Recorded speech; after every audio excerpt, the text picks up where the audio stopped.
Good morning, everyone. Good morning, world. Every day is a new day. I hope you got through the week with reasonable sanity and safety. We've all lost people already. At least everyone I know has someone who's been suffering or who's passed away. Not just people who are in the news, people who are in the background in your lives or in the foreground. So a brief pause to reflect on all that loss that we're experiencing. And of course, we've lost our physical connectedness. Going shopping now has moved from being basically a joyful activity of picking out meals for the week or for the day, and now it's there's a stress factor in markets that I haven't seen before. This plexiglass between you and the cashier. There's people in all levels of stress. People who don't Yeah, know they need to be worried about this, and people who, like a guy in the market this morning, was yelling at his mother. I think, older man and older woman. Get away from the door. So we're yeah, surrounded. We're surrounded by stress. We're surrounded by challenges. So here, this session each week of Sustain What is designed to kick back. David Ross is with me here, as you can see, former morning, Andy. museum curator, who's a wonderful musician and part of our Breakneck Ridge Review. Yeah, Uh, it's been a strange week, Andy. I'm over 70, so I'm in the group that has to take particular care. But I feel very healthy, and so it's very odd. I feel very guilty being in this special group and having friends deliver our groceries to our front door and things like that. And mhm. uh, had a really strange nightmare last night, which was uh, not about people dying, but it's about the people that this that this pandemic is empowering. It may have come from reading that terrible op-ed piece in the Times yesterday, and showing that it's 2025 and with the end of the second Trump administration. That just Oh my completely God. frightens the hell out of me, because one would hope that the incredible incompetence of so many world leaders today will lead people to vote in people who actually believe in science, who actually are competent, who actually believe in democracy. And it seems to be going the opposite way in Hungary, in our country, in other countries around the world, in Spain, in Italy. The forces of fascism and stupidity and ignorance, are making use of this terrible moment, and that's what scares me. That we still need to organize and make sure people vote, make sure their voices are heard, make sure they will not put up with governments based on ignorance and fear. I know it's I hate to say a line from my song. It's a very fine line, Yeah, no, but it is. In this case, it really is. We'll try to tip the balance in this conversation today toward the positives and toward what people are doing. Tomorrow morning at 9 a.m. Eastern time, I'm having a live conversation, 6:30 p.m. India time, with a community group in Bhopal, India. So this is in a country where 1.3 billion people were abruptly told to shelter in place by Vijay Modi a couple of weeks ago, and it created an enormous disruption. Actually, tens of millions of people who have no home to shelter in, who have no access to easy to water or money, cash, went on the move. And in cities like Bhopal now, there are citizen groups who are working really hard to distribute food to the poorest and to. There's a woman you'll hear from, Pooja Iyengar, who's running a sewing cooperative. They normally sew dresses that get exported to America. They're sewing masks for their first responders. So that's wow. tomorrow morning at 9 a.m. And just last week, we had two sessions on the press and pandemic. Will you Uh, post a link on the link part of this program so that anybody yeah, who wants to check in on that can? yeah. In fact, the easiest link, I guess, is right here. I'll put it in the comment space. Yeah. 16. For those of you who are Uh, watching, there is a, a comments where you can make comments to us, but also you can yeah, get information like this. yeah. In fact, I got to turn on my little banner, and I think Joseph Pupe from Lusaka, Zambia, is going to join us in a second. If Oh, I hope we, so. we worked out some of the details. While he's about to come on, David, do you have a song that's come to mind? Again, this Well, show, yeah, the Sunday morning show, is really about the sharing and cohesion through music and song and story. So what you got? Well, I've decided that, based on these kind of nightmares, I want to sing songs that are a little bit more about solace than about anger or fear. Right. And so, I got back to an old Graham Parsons song called Hickory Wind. Mm-hmm. I thought it might be a nice song to just chill out on a Sunday morning.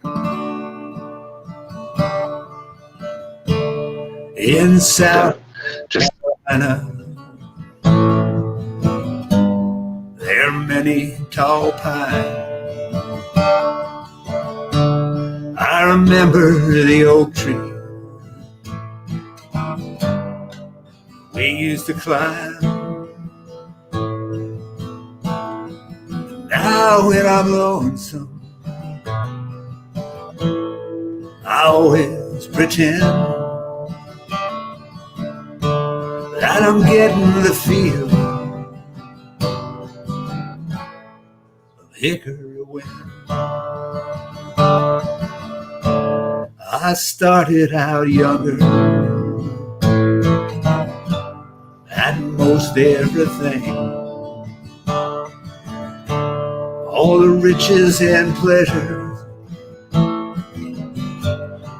what else could life bring? Makes me feel better each time it begins, calling me home, hickory wind.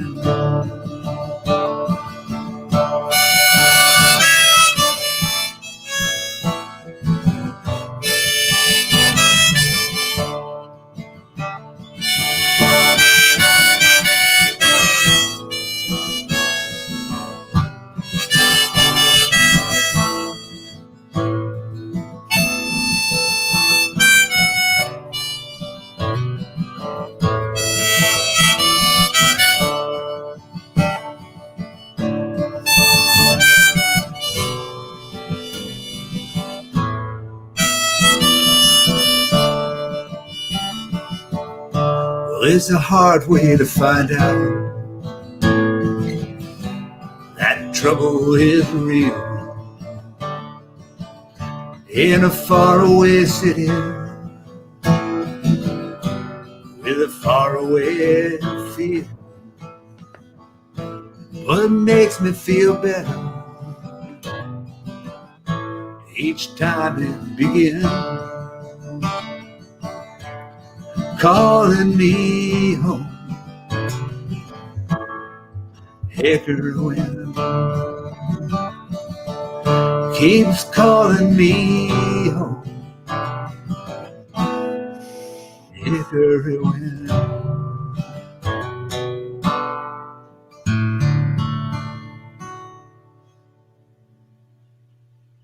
Beautiful. Thanks, Andy.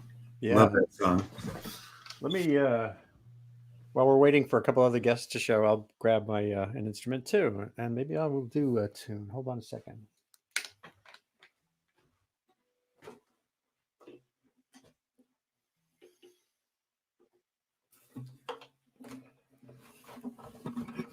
So, Be nice to hear you play Fine Line again. Was having some issue with his sound. Well, hopefully he'll come back on. Yeah. Here's a bit of a tangle. Let's try it this way.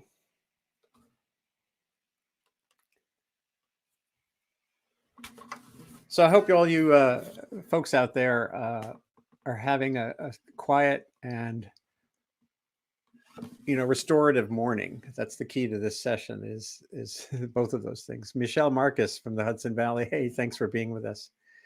And Amit Singh from over in India, man.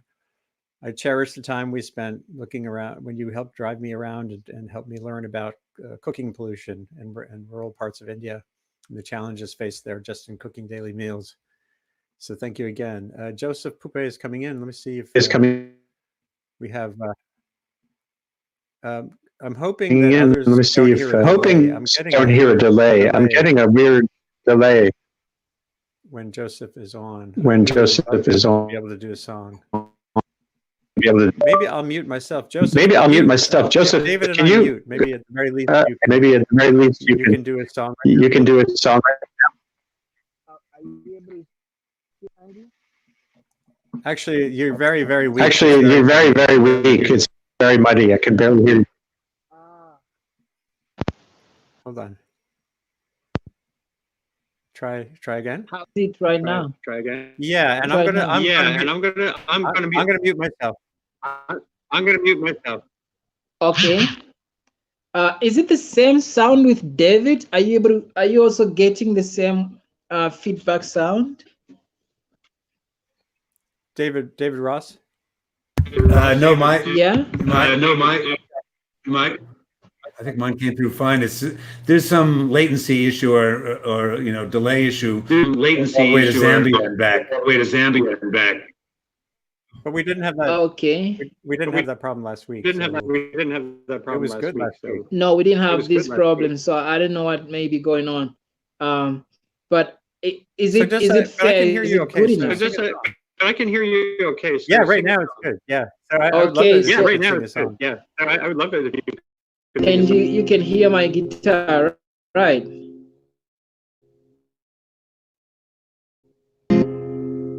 Okay, great. I'm gonna sing you a song like it's called "Let's Journey Together," a piece that I composed during the time when I was just starting my music career. I asked myself to reflect on where I'm from and where I'm headed. I discovered that I've come a long way and I still have a long way to go, and there's still more to do.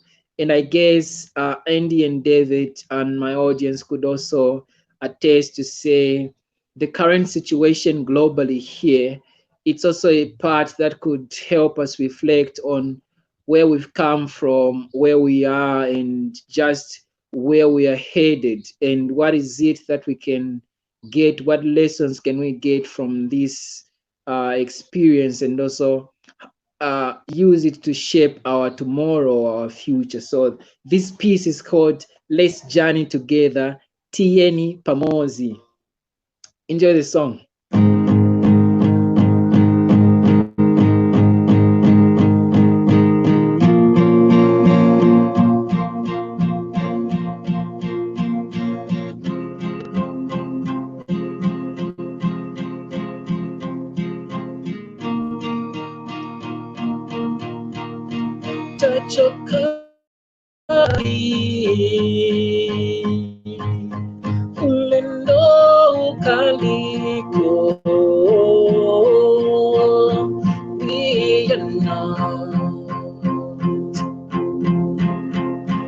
When we should be,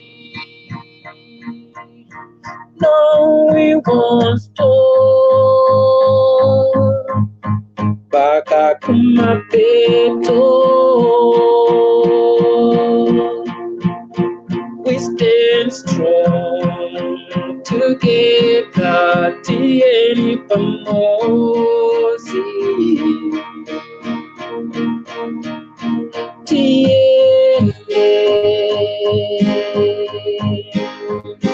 pamozi. Let's journey together.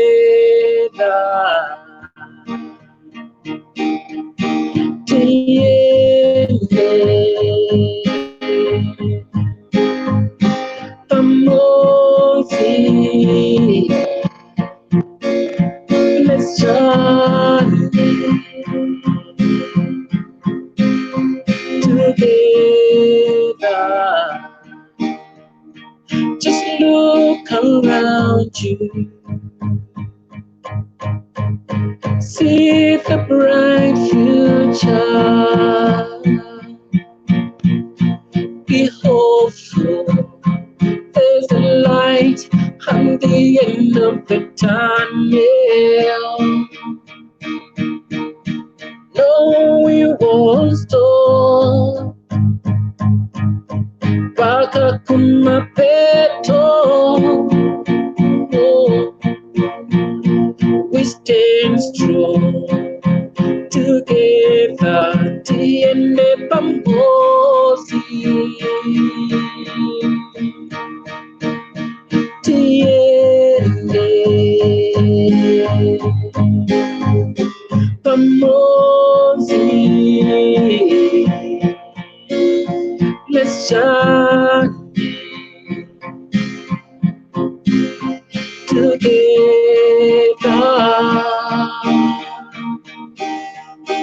Tiende pamoja. Let's shine together. No, we won't stop. Mpaka kumapeto. We stand strong together. Let's journey together. Oh, tiende pamoja. Let's journey together. Tiende pamoja. Let's journey together. Let us journey together. So that's my beautiful piece. That's a beautiful Beautiful. song. That's a beautiful song. Yeah. Because of the feedback we're getting, Because of maybe the mute feedback yourself we're getting, right maybe mute yourself right now. now. It's just a little bit of a Yes. loop. It's just a little bit of a loop. That's a beautiful song, Joseph. I'd love to learn it. I'd love to, if you could post the lyrics somewhere. I'm happy to share it with you. Yeah, post the lyrics there. That'd be great. There's Claudia. Oh, how wonderful. Hi. Morning, Claudia. Good morning. Right out of the shower. How's everything out there on the East Coast? It's going well. Andy, you're muted right now, just so. Sorry. Yeah. Okay. I'm excited to see David Grinspoon join us, who's a fantastic astrobiologist, astrophysics guy, and author and musician with his guitar behind him. It's very pretty. Funky Spoon. David, can you give us a little vocal? Can I just hear you unmute yourself, or maybe let's see. Am I muted you, or are you muted? Let me. Or you have to unmute yourself. Let's see. David, you have to unmute yourself. There must be a setting there somewhere where you can. Yeah, at the bottom of the screen. Do you see a little? I'm getting that feedback again too. That's weird. I've noticed just in general online, this is a week that everyone jumped in at the beginning and it was like great. And now in week 3, it's like everyone is having these technical problems on every single thing. So, David Grinspoon, can you nod yes or no that you're hearing me? Oh, maybe he's not hearing. David, can you? I'm going to log him out and he can come back in. Let's see. How do I? Let's hear a song from Claudia while you do this. Okay. Yeah. I was trying to figure out what to play. That's why I was like looking for. I wish you still lived around here, boy. I wish I'd gotten to know you before you moved. Well, that was 13 years ago.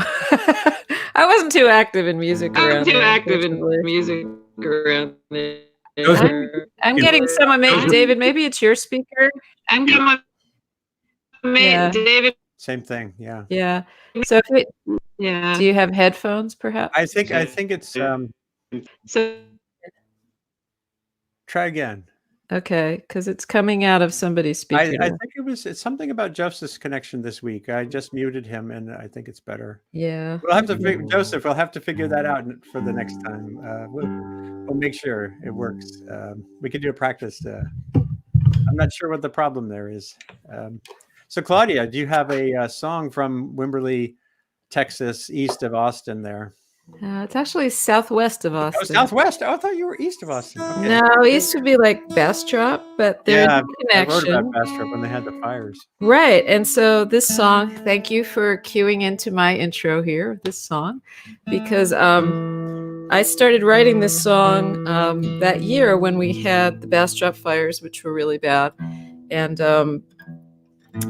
And there was also a hurricane, like right after that, because my son was at college at Tulane, and which I have a Tulane shirt on today, had to come home. And so this first line just popped into my head about hurricanes and wildfires.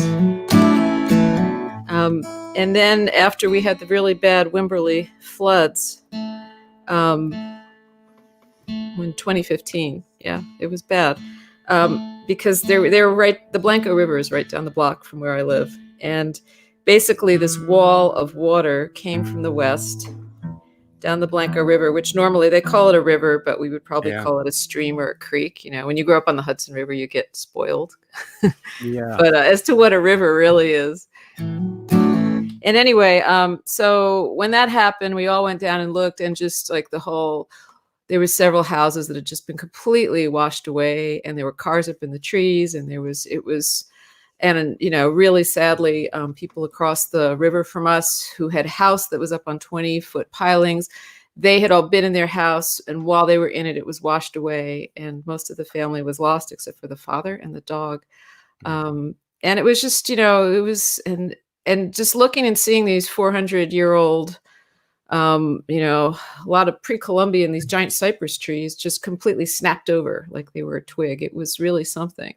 And it was very humbling. And someone said it looked like the end of days. And so I kind of filed that away and then added it in with this other song, and then kind of worked on it for a few months. But it ended up on my first CD. And it's kind of a really catchy, apocalyptic Those words together in one sentence are really interesting. Well, it's like I had people say, "Oh, you're right, your songs are so depressing," and I'm like, "Well, here's a catchy one," so about the end of the world. By the way, before you start, I just want to greet Terry Tempest-Williams, who's joining us from the Southwest. Wonderful writer. Hi, Terry.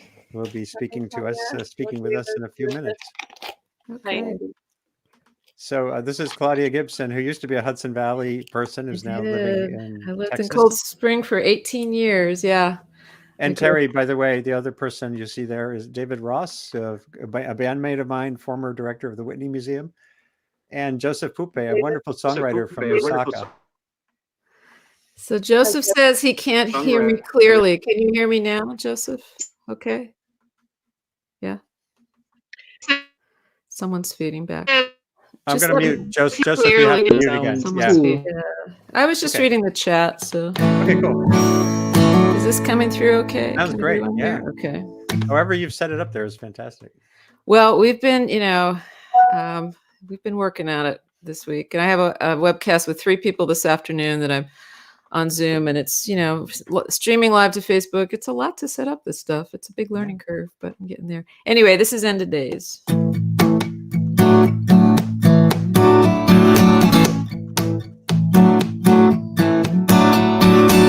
Hurricanes, wildfires, seems like Mother Nature's running wild. Is this the end of days? Feels like the end of days. River floods, house is gone, left in mud just to carry home. Is it the end of days?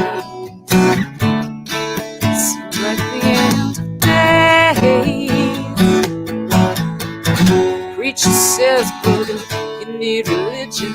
Get down on your knees and seek a vision. Wind blowing in like it's Judgment Day. Maybe this world is gonna wash away.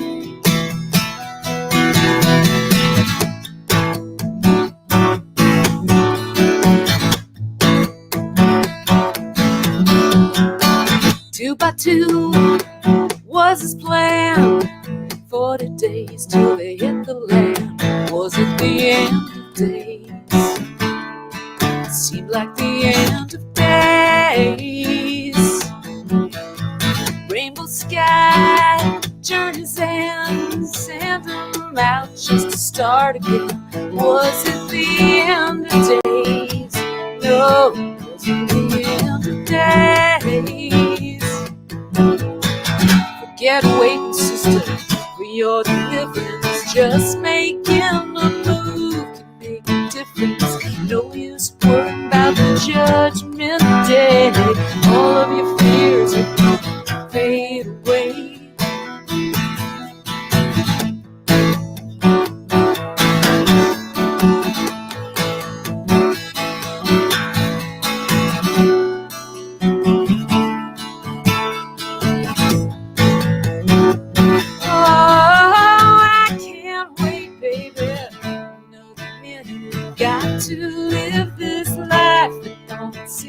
Time keeps ticking to the Judgment Day. Don't want these years just to waste away. All we lost, me and you. Where is love? Can we make it through? Is this our days? Is this our day?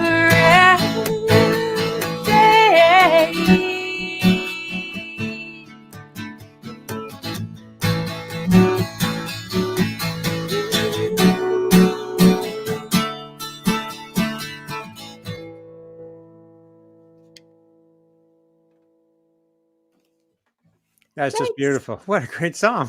Thank you. Great song. And you notice there, Indonesia is checking in a nice message. I know, and Nadia I can't read that language. No, I know. It's just great to know that this is going global. And here's Dawn Marie Levy. Terry's video is blurry with twangy audio. We're working on the audio. And Joseph, we'll try one more time, maybe in a few minutes. Joseph, if you can hang out and wait. Now I'm going to bring back in Terry Tempest-Williams from the Southwest. And let me close that message. So, Terry, I just saw you here recently in the Hudson Valley. I know, it's so beautiful. At a session on planetary health. That was just when this was kind of starting to get this phenomenon, this viral tsunami was just beginning to play its way forward. So what's been on your mind since those days? I think that was the last time I hugged anyone, Andy. You know, aside from my husband. I know those days seemed innocent. We were just thinking about what this could mean. What's on my mind, I think, is the paradox. Brooke and I are here in Castle Valley, Utah. It's quiet. I haven't seen another human being since March 11th. We're living as we normally live, and I realize the privilege of this. The other side is my brother has coronavirus, and he's now maybe 3.5, 4 weeks into it. He's going to be coming down this week to stay with us. The doctors tell us that the contagion is prior to symptoms and then 10 days after. He's been on this journey for about almost 30 days. So my heart will be calm when he's here. So it touches all of us. And I'm aware when we're walking in the desert, I feel like beauty is on one hand and terror is on the other. And how do we bring these two hands together in prayer? So that's what I'm thinking. What are we learning? The frustration of this administration, the burden of the governors and mayors, and also the burden of small rural towns like we live in Moab. We're about 45 minutes east of Moab, and yet Now the boundaries are closed. Arches National Park, Canyonlands, Bears Ears are all closed. And they're saying, please don't make this pandemic your vacation, because the rural communities can't handle it. Yeah. I think so. I think it's all the complexities and the humble gratitude that the earth is showing us how vulnerable we are. And I hope we can shift. I can't imagine going back to the life I was living. So it's been hard-edged lessons and humility. Yeah, that feels like definitely a universal aspect of what's going on right now. On Monday, tomorrow morning at 9 a.m., I'm doing a session here live with people in Bhopal, India, where I mentioned there's a community group there, just 4 or 5 people who've harnessed a bigger community who are sewing masks. These are women who normally have a sewing cooperative and selling clothes, dresses that come to America and to Belgium. And they're sewing masks for their first responders. And they've created a kitchens cooking thousands of meals a day for the people there who are, below poverty line in India is basically zero, meaning no money and no access to running water. How do you wash hands? How do you safely secure yourself when you have no home, you have no place to wash or have sanitation? And actually, I just noticed that Radhika Iyengar, who works with me at the Earth Institute at Columbia, it's her sister, Pooja, back in Bhopal, who's running this. So tomorrow morning, folks can if you just go Google for Revkin and Bhopal and virus, you'll find some information on how to log in tomorrow. And it's really grateful to Radhika for her work at Columbia at the Center for Sustainable Development. She's running a bunch of programs that we've just literally invented on the fly, like everyone is doing so many things to sustain education around sustainability with all that's going on. And That's so beautiful. Communities everywhere. Last week we had on here our good friend Karen Brooks, who's a member of Breakneck Ridge Review, this little music ensemble that David Ross and I run. She lives in rural Massachusetts, where, as she said, a big chunk of her community doesn't have the internet. It's all about phone. Yeah. Grandma so-and-so down the road, if she's not getting information if it's not on the phone or the radio. So that we have to realize too that internet access is a key part of, it's got all these issues right now. This connectivity, it's polarizing and confusing, but it can be connecting and can create coherence and community too, which is what we're trying to do here. And I keep thinking of these outlying circles, the ripples. Our friend Victor Masiasa, who's Hopi.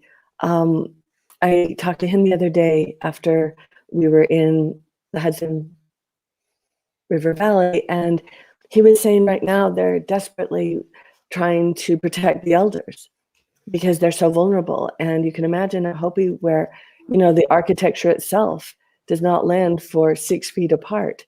And he's saying, but if the elders go, their way of life goes.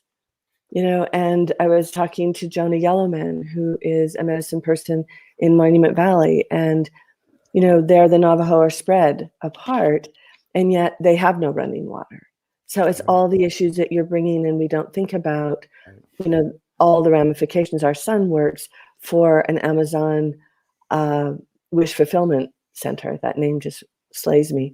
And again, he said that every day, they're working overtime. They have no protection, no hand sanitizer, no masks, nothing. And they are loading cargo plane after cargo plane after cargo plane of toilet paper. And so I just think it's such a mad time. And yet this pause, this planetary pause, the arts, music, what you're doing here, poetry, I think it is sustaining us. And if ever we have thought the arts did not matter, I think it's what's keeping so many of us sane and connected. Yeah, that reminds me also maybe it was 2 weeks ago, this little experiment you're on right now just started March 15th on a Sunday, when I looked around and said, well, how can I build something like I used to have with .earth, my blog at the New York Times? And there's this thing called StreamYard.com, where you can broadcast live to Facebook, YouTube, and Twitter. And I thought that seems cool. And so I just dove in, and it's raw and ragged, as people probably saw 20 minutes ago. It's not all working, but we had last week. There were people watching from Finland and Afghanistan, and right now we just saw Indonesia. We have a songwriter from Zambia, Joseph, and Irene O'Garden, our close friend and neighbor here, a poet. She really nailed it for me a week and a half ago when she was on, saying, a lot of people are saying this is the Great Recession, the Great Depression. She says, I feel we're poised for the Great Compassion. That's so beautiful, isn't it? But it's a choice. It's a choice, though. It's like, it is. It can go in either direction right now. And I love what you're saying, that it's these spontaneous uprisings that are happening. And, I think it isn't about being polished or careful. It's about being authentic and real. And, I'm teaching at the Harvard Divinity School. It was closed on the 10th. I came home on the 11th. We are teaching remotely, and our classes come alive in ways we couldn't have imagined. And a door opened at the University of Utah Medical Center. It's a satellite hospital for rural Idaho, Wyoming, Montana, Utah. And it looks like a military installation. A friend of mine is running it, and I said, how can we help? The next thing we know, we have a coyote chaplaincy put together that we're so excited with the students, where it's poetry, music, letter writing, phone calls for the lonely or the isolated, of elders. And I just feel like it's these kinds of spontaneous actions born out of love and urgency that are defining this moment. So alongside the sadness, I have to say. I know, and that's all embraceable. It's bringing out that full range of the human experience. It's all of those things at one time. And that business, when you mentioned about the elders, one of the most powerful and hard things right now is how David Ross was just saying this as someone in his 70s.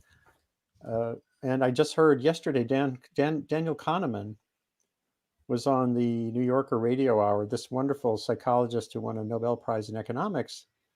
He's in his 80s, and he was saying how even he, who literally wrote the book on why we misperceive big risks, he said this caught him completely off guard.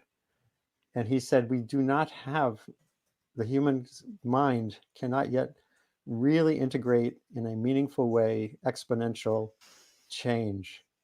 And he said, and the host, the interviewer asked him about his own experience, and he said, my generation right now, we have a life sentence. Whether or not we get the virus, we are now literally cut off from the rest of society. He feels like he'll be in isolation of some kind of or another, for the rest of his life. And wow, that's like, But David Grinspoon, man, can you hear me?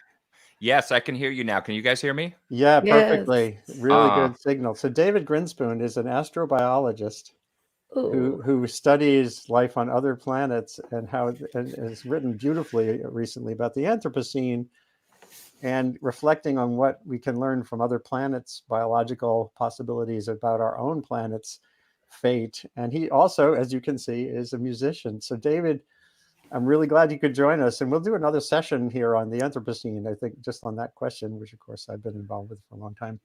But what are you thinking right now? I mean, feeling and thinking. Oh man, so much. It's such an intense moment right now in so many ways. And this semester I'm actually teaching a class at Georgetown, a science class for non-majors, and the title of the class is Predicting the 21st Century. And so we've been, talking about climate modeling and demographic modeling, and not totally getting into the quantitative nuts and bolts of all of it, because it's for non-science majors, but trying to understand how predictions work and why we think we have some ability to predict the future.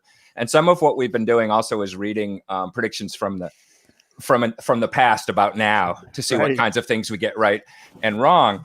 And so we've been talking a lot about, the different, for instance, the different IPCC climate projections and how, as hard as it is to do the modeling and get all the Earth system feedbacks right, the hardest part, the reason why there's such a huge spread between those curves, is because the human behavior is so unpredictable, and how the feedback between our predictions and how that affects the behavior, then that feedback can actually change the curve. So we've been talking about that on sort of a century scale.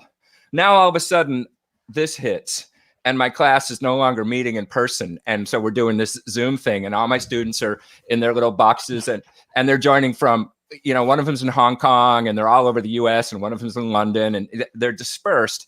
And so now we're talking about coronavirus mapping, and it's this sort of weird mirror of the kinds of things we've been talking about, but on a much shorter time scale. We have these technical projections that the scientists can do, but the biggest unknown is the human behavior and how the awareness of those projections feeds back and changes the behavior and can change the curve. So, but instead of unfolding on a time scale of decades, it's unfolding on, you know, every time this class meets once a week, and we can look at how the situation has changed dramatically from week to week. So it's this weird, among all these other things, it's this weird lesson in sort of the power of modeling and the weaknesses of modeling, and how our behavior feeds back on what actually, how our behavior in response to the model's feeds back on what actually unfolds. So, I mean, my class and I are riveted by this as much as we're horrified by it. And hopefully one little silver lining is that we do take some lessons out of this that can help us deal with the 21st century. Let's hope so. Like what, David? Like what lessons? Well, some of the obvious ones are, just hopefully that thinking about modeling, as abstract as it seems, that, you know, when those predictions first started happening and they were saying everybody needs to social distance, you could look around.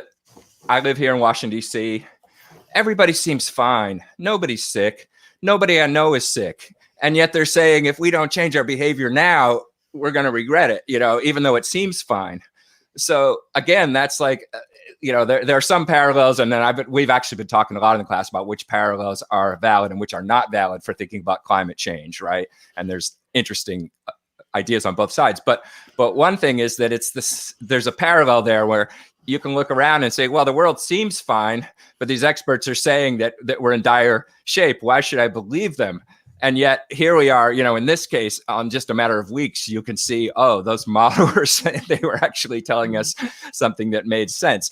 Maybe one silver lining will be that people will start to put two and two together and think on those longer time scales and realize that modeling requires that you modify your behavior based on what we can see coming, not based on what you sense is happening right around you. And Terry, you live in a landscape where time is all around you in the rock. We do here in the Hudson Valley. I have a song called Breakneck Bridge, which a line in the song is about the hills right around us. It's a billion years of time and toil are etched in these old hills, carved by ice and dynamite, but they stand firm here still. They've seen tomahawks and cannon fire and mighty industry, but these Hudson Highlands will endure when we are history. Is there, when you said a minute ago, you said, we need to take this as a lesson from the earth. How much of this is about time? Like, as David was just saying, it's like we're in super speed mode now, but at the same time, I'm going to take you outside because I think this will tell you more than anything I can. Oh, she'll have to log back in. David, what do you think about that? How much of this is about, I mentioned a minute ago, Kahneman says we can't understand exponential change. Even he couldn't. And here we have this question of putting this racy overload Zoom moment in the bigger context for solutions. I think it's not just a matter of cultural learning. That's part of it. But I almost feel like there's something in our brains in the way that we anticipate and plan for the future that's wired for linear change. Like we're pretty good at linear extrapolation, and there's almost something it's almost like we have to go against our wiring to really grapple with predictions that are nonlinear. And this is just such an amazing illustration of that. Yeah. David, do you have you do that song about time? I don't know if that you got that. I'm talking about the David Ross. Yeah. Do you have that handy, or is that something you You can do do the song? about Father Time? The one you sing about time. If it's not handy, don't worry about it. Oh, Terry's coming back. Hold on. Here's Terry again. Wait a second. Hold I- that thought. Yeah, Terry. Oh my God. Oh, thank you So- for taking us outside. Oh my Lord. I'm gonna make it bigger. Hold on. Wow. I'm gonna embiggen you.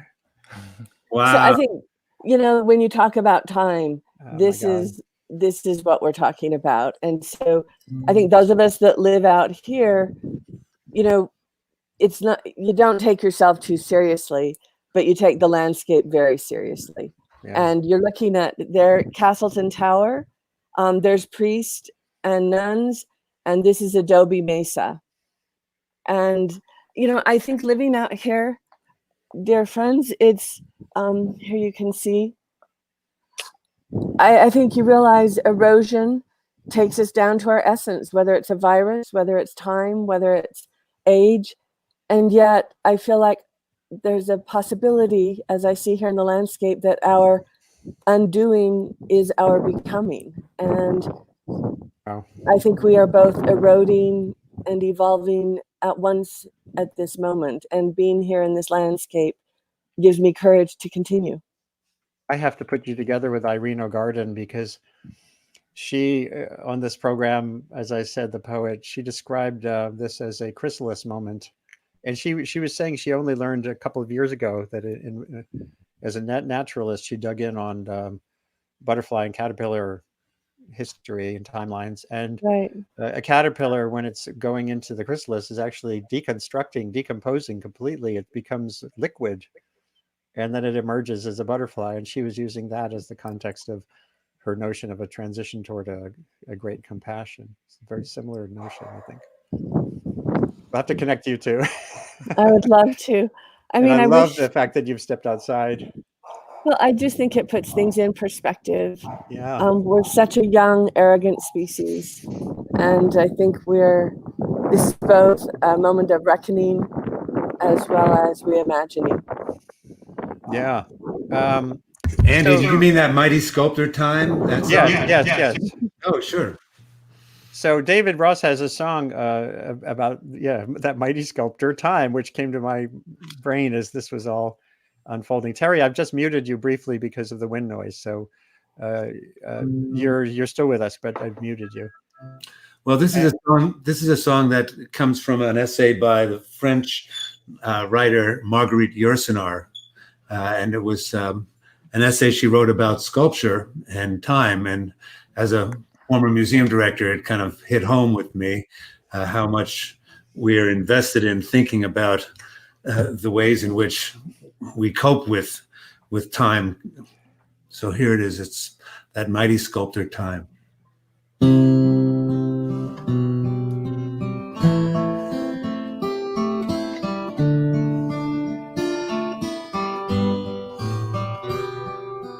You slept for centuries beneath the sea. 300 souls drowned with you. Your sleep was guarded by the time and tide. Dark and cold was all you knew. Time changes us all. Time changes us all.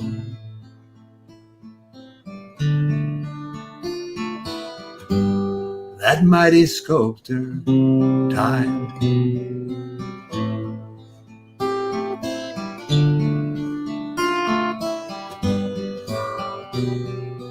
1,000 years has come and gone. The sculptor's work is never done. Left sleeping on the ocean floor. Now you're awakened by the sun. Time changes us all. Time changes us all.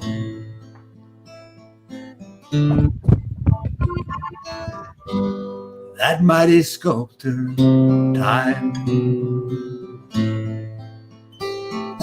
So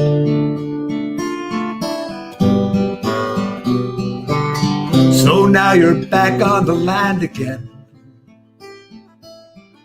bathed in love, caressed by a light. Your body rough-hewn by relentless seas, defying death without a fight. Time changes us all. Time changes us all.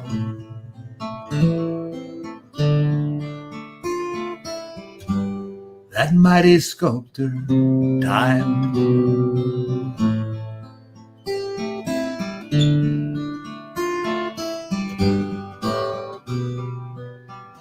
Broken-hearted, for we've not learned to ease the dying of our dream.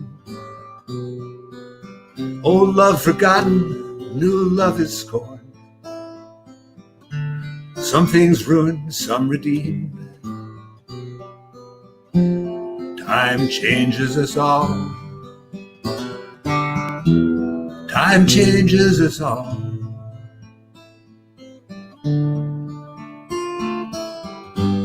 That mighty sculptor, time.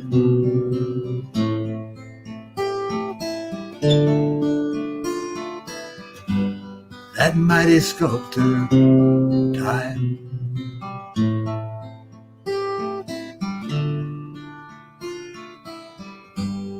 That mighty sculptor, time.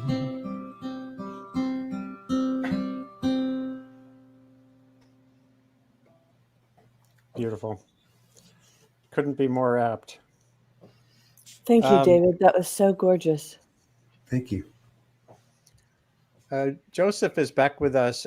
We were having some sound troubles with him, so I'm going to mute. I'm going to mute. And I think if everyone mutes, And and I just tell Joseph for you to sing a song, and we all mute, then we can get your one more song without the feedback. Yes. So Without the feedback. hold on a second, Hold on a second. and I'll Okay. signal you like And I'll this. signal you like this when it.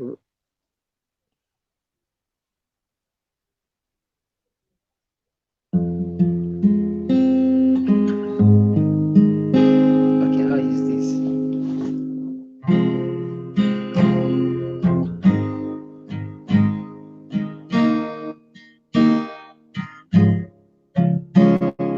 Storm will come. I will take the chances. I won't fall down. I will stand tall. I will not give up. I will live my dream.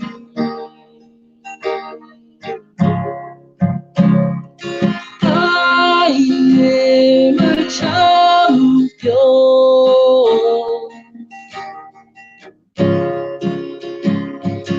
I am a champion.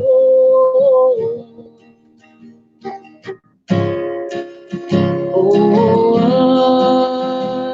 believe in myself. Oh, I believe in myself.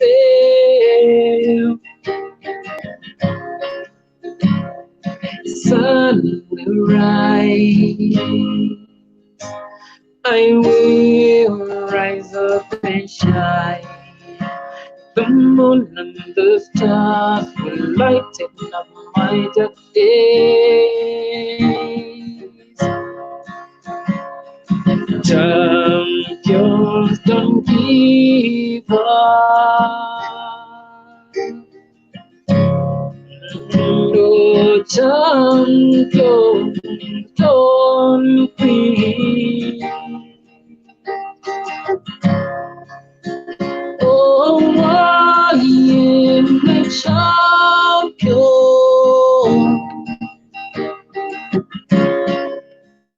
Oh, I am a champion.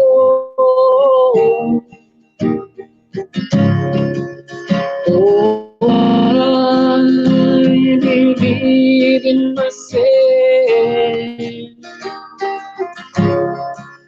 Oh, I believe in myself.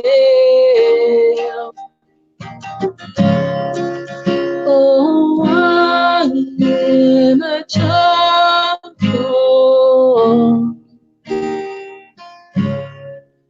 Oh,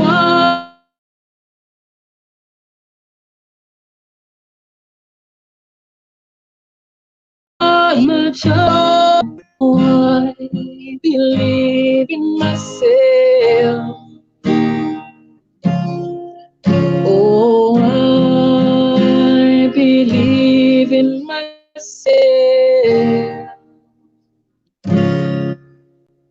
I am a champion. You are a champion. We together are champions. Oh, beautiful. Beautiful. Yeah. That was beautiful. Joseph, I'm going to have to mute you now just so we cannot have the feedback problem. And Claudia, would you mind stepping out for a brief moment? I think I just want to be sure there's a couple other. Oh, here comes Donna and Rick. I'm not going to be able. I'm not going to be able. Yeah. I can actually step out, Andy, because my sound, so it's all right. I can step. Joseph, we'll have you back, man. Thank you, Joseph. Bye, Joseph. Andy, I'm going to have to pop out because I have things to do. I have a.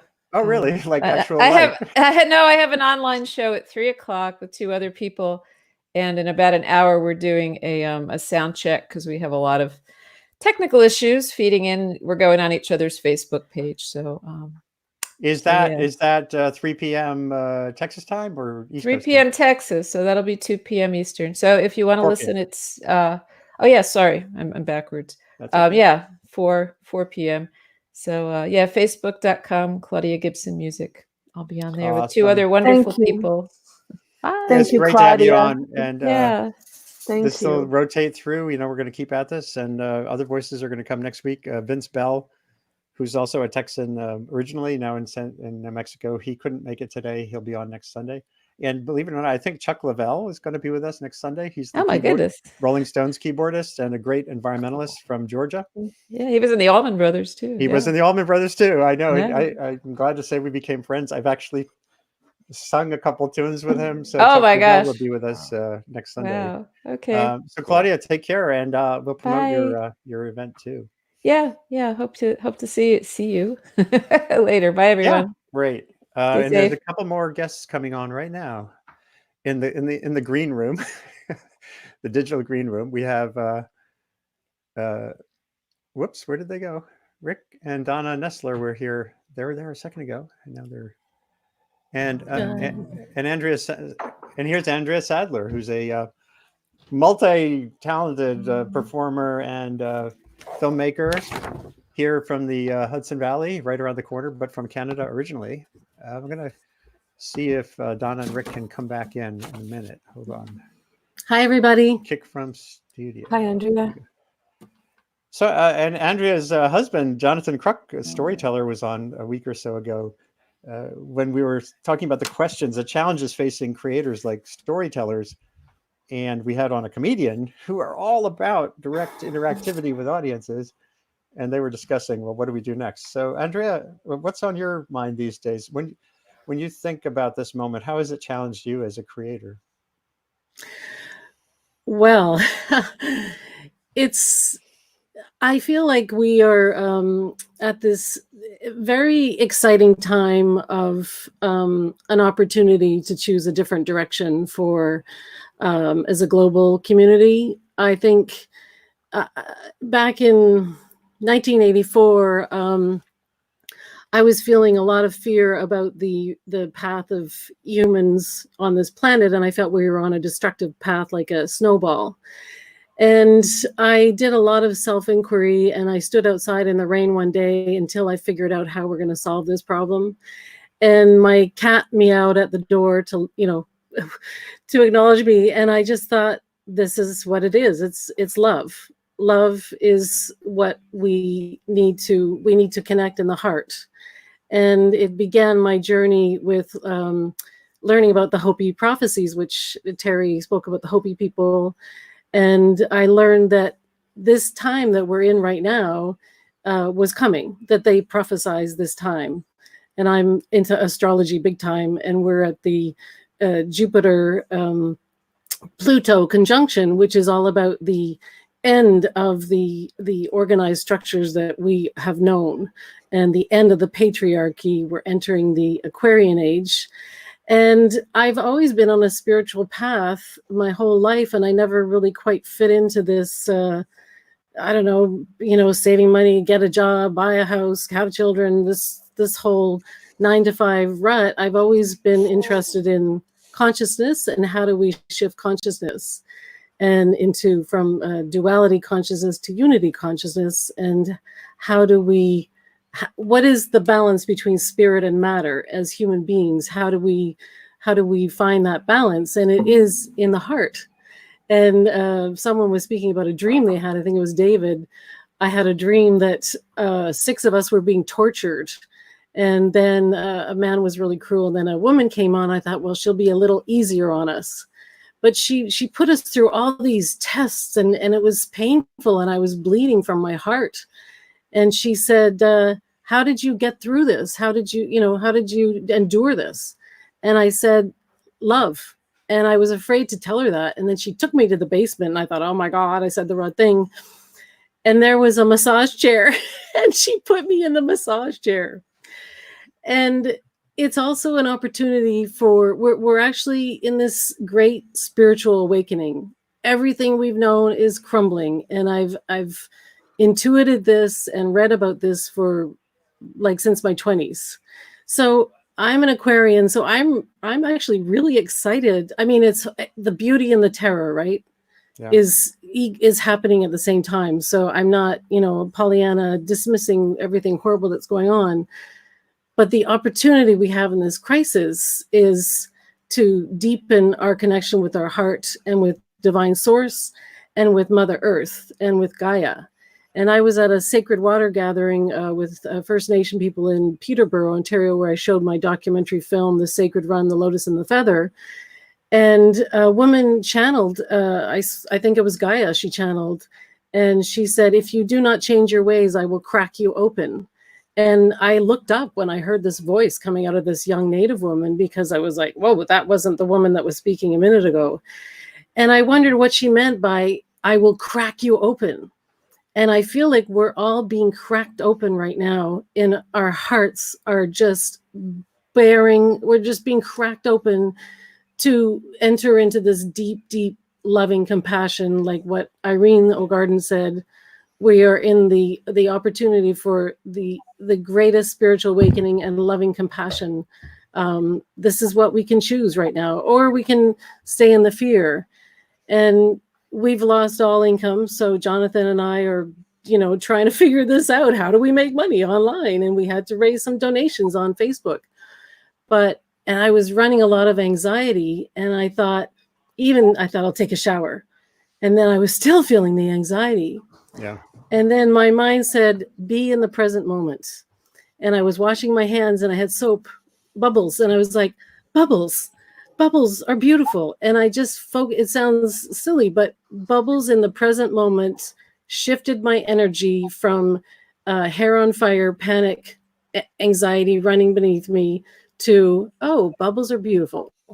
Just like when we go outside and we lay on Mother Earth, or we see a bird or trees or anything in nature, it's really important that we ground ourselves. And I've been doing leading a lot of meditations, and I facilitate women's circles, sistershipcircle.com, which has moved to online circles.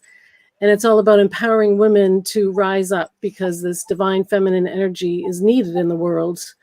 And we're at a time where we have an opportunity to balance the sacred masculine, sacred feminine. And I think this is a very exciting time. And I feel like I was born for these times, because I never really related to the whole accrue objects and whatever, put money in the bank. I just think this is a really amazing opportunity. It is, I think, for sure. I want to swing back to David Grinspoon and to Terry Tempest-Williams for maybe a song and for a short reading, and then we can also get Andrea. You can sing something in a few minutes, and I want to introduce Rick and Donna Nestler. Hi, I'm Donna. Are you Rick? I'm Rick. Oh, you want to, I get it. Introduce you to each other. Ha ha ha. That's not necessary, is it? Right.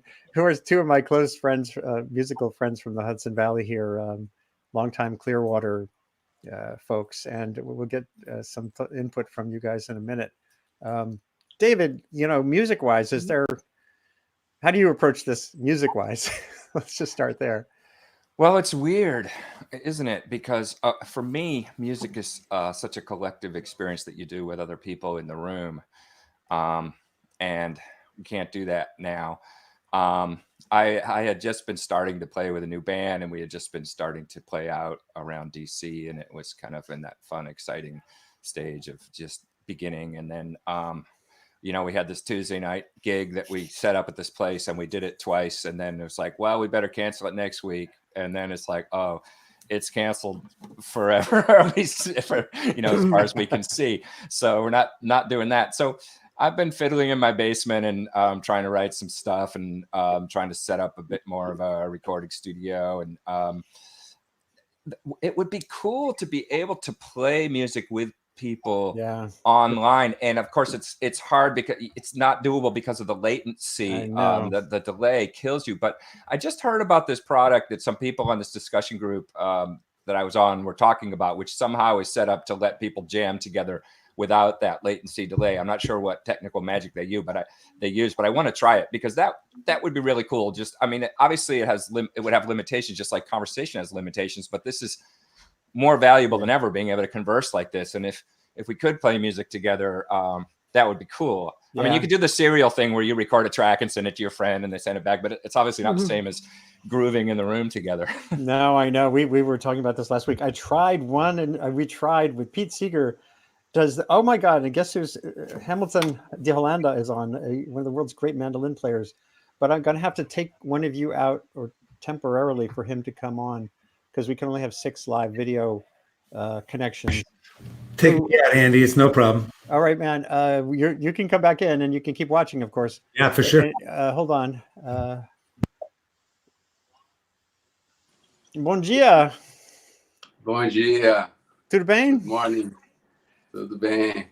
In Rio, right? Rio de Janeiro? I'm in Rio de Janeiro. Oh my God, man. It's good to see you. It's been years, right? Yeah, about two years ago. Yeah, in Los Angeles, maybe. Where was it? Yeah. But I just want to introduce everybody here to Hamilton de Hollanda, who I met in 2008, I think, through a mutual friend, Mike Marshall, who's one of the great mandolin players of all time. And he and Hamilton were playing at this meeting on the future of the internet in Massachusetts, where I was. And every few hours they would break. The conversations about, the web and technology would stop, and Mike Marshall and Hamilton would just jam. And it was a great example of the mix of music and ideas being an essential thing, not just one or the other. Hamilton, would you do us the honor of playing a little tune? Do you have your photo? Of course. Yeah, man, I'm here to play for you guys. It's a great honor to have you here. So I'm gonna make your part of the screen bigger, and I will play a song by Pixinguinha, the father of choro. Choro is tradition, instrumental music tradition here in Brazil. For me, it's like it's in the same family. Jazz and choro are in the same family, like brothers. So I will play for you 1-0 by Pixinguinha.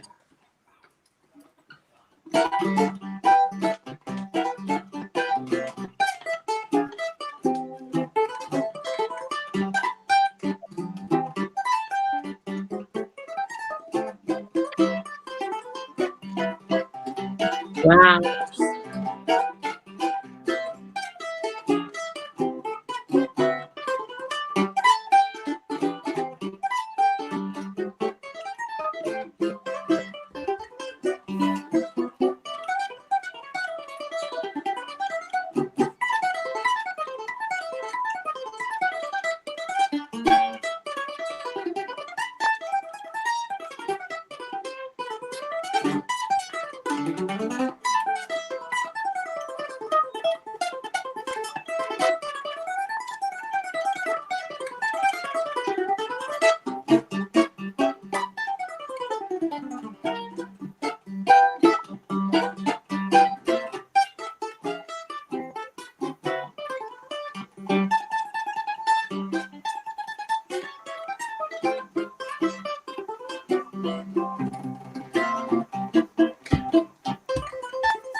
Wow. Oh my God.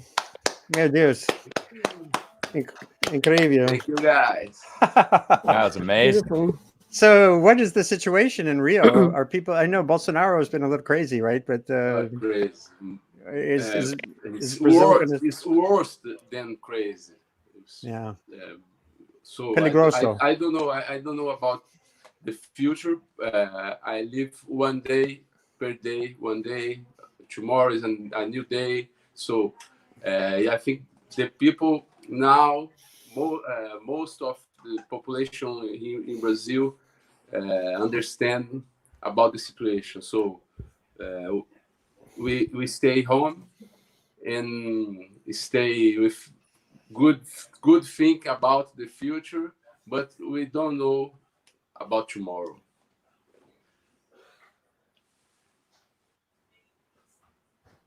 It's not easy. It's not easy. No, it's not easy.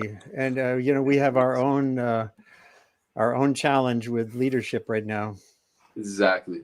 And But in my case, I have the music, so I think the music help me and help us to stay with peace inside the heart, yeah. you know, and have the best choice every day, each day, like, you know, because if you have the mind like without many problems, just thinking how we can have the solution, I think the music helps us to have this. And it also is something that crosses the ideology often. I remember even in Amazonia when I was writing my book, escribiendo mi libro sobre Chico Mendes, when I was writing my book about Chico Mendes, you know, fazenderos, they're listening to forró also, you know, so not just the rubber tappers, the seringueiros. So music can cross ideology. Exactly. Sometimes. So Terry, I can play for you on forró. oh, that would be great. But for everybody, forró, well, I don't have to explain. Forró explains itself, right? Yeah. Can you do one more song? That would be wonderful. And it's just so great. One more for you guys. It's so great to have you with us. Yeah. Thank you so much.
Bravo, bravo. Man, that's beautiful. Thank you. An absolute Thank you, miracle. Andrew. Man, it's just so nice to have you come. We were talking about this by email, and it's a pleasure to see you. And that music, there's such spirit and energy in that particular kind of music, and the choha instrument, and the way you do that counterpoint, the counterpuntal approach is just like magic. If you, there's several guests in the studio essentially now who are finally with us. Andrei Codrescu, who for many years had a poetry and commentary on NPR, the National Public Radio, has joined. Terry Tempest-Williams is still with us from the beautiful Southwest. David Grinspoon from outer space. He is an astrobiologist and a musician. Andrea Sadler from here in the Hudson Valley, right down the road from me. And my guests also, I can only have 6 people live on the program. So also waiting is Rick and Donna Nestler, who will join us in a few minutes. I'm glad they're, thank you for their patience. So I want to say bye. Stay safe. All of you. You too. And you too, man. Thank you. Lots of love for all of you also. Thank you for the beautiful music. And Hamilton, if you can, next Sunday, there's going to be another great songwriter and a piano player, Chuck Leavell from the Rolling Stones. And so maybe you can come back. Yes. Your music is sunshine. It's literally, it is sonic sunshine. So have a great day. And thank you for coming. Thank you. Take care. Wow. Kisses for you. Bye-bye. Take care. Até já. Até já. Holy mackerel. Amazing. This is great. Terry, you had said you had a passage you thought you could read with us. And then I don't want to, take up your whole morning either, especially with what's outside there. So maybe we could have you on periodically as well to give a viewpoint from the Southwest and from your soul. Thank you so much, Andy. This has been such a privilege, and to all of you, your music, and to the listeners. I'll close with my part of this morning, and then I'll leave room for your new guests, and I will stay listening. So thank you. Okay. I'm going to read 2 paragraphs. I am home in the desert. There are steep canyons before me, carved away by water, by wind, and time. I see an opening in the earth. I feel an opening in my heart. My hands cradle red dirt, and I watch it slip through my fingers, creating a small rise on the land. To be present, completely present in these tender and uncertain days. This is my prayer, to gather together, to speak freely, to question and be questioned, to love and be loved, to feel the pulse, the seismic pulse. It will guide us beyond fear. Wild mercy. The eyes of the future are looking back at us, and they are praying for us to see beyond our own time. They are kneeling with hands clasped that we might act with restraint and leave room for the life that is destined to come. To protect what is wild is to protect what is gentle. Perhaps the wildness we fear is the pause between our own heartbeats, the silent space that says we live only by grace. Wilderness, wildness lives by this same grace. Wild mercy is in our hands. Thank you so much, friends. Beautiful. Thank you so much. That was beautiful. Yeah. Like it deserves a hug. Like I know. There you go. Let's just group hug. There you go. Thank you so much, all of you. Thank you, And Terry. It's a pleasure to meet you. Thank you, Terry. Great to meet you. Again. Take special care. Take care of yourself. That was beautiful. Let's pause for a second. A nice breath. It's worth a breath here.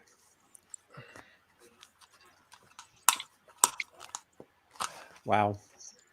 I'm really honored to be able to, do this. And it's just because of you guys that this is something that we can do. I could sit here alone and just type and read and write. And it feels like community is an essential part of how we get through this. I'm going to mention again to anyone watching that on Monday morning, we're going to get back to the sort of the hard part of this, which is not that bearing your soul is not hard, but on Monday morning at 9 a.m. on this program, I guess I'll call it a program, we're going to go to Bhopal, India, which in the 1980s endured one of the most horrific industrial accidents in history. And now they're enduring this wave of risk from the virus in a place where, India has 1.3 billion people on lockdown. Theoretically, they're not locking down. And that means whatever we have here in terms of impacts in public health and services and the like is going to be magnified greatly. But there, we are going to be talking with a community group that is sewing masks and cooking food for thousands of people each day. And it's kind of going to be an exciting and difficult part of this conversation too. So, but now I feel I want to circle back to Andrea before she goes to maybe do what did you have in mind, Andrea? I just wanted to share a song Yeah. that I wrote actually is my sound okay? Yeah. Okay. So I wrote this song while I was making the documentary film, The Sacred Run, The Lotus and the Feather. And we were 80 core runners running from Hokkaido to Hiroshima and Nagasaki. It was organized by Native American Indians with Dennis Banks. And we ran 4,000 kilometers for peace and environmental awareness. And I made the film by following my intuition and just being a channel for the message. And this song came to me when it was chaos. It was just, we didn't know what the heck was going on. So this song I wrote during that time of chaos, and spirituality is what is helping me get through this. So I hope this song gives you some feel of that.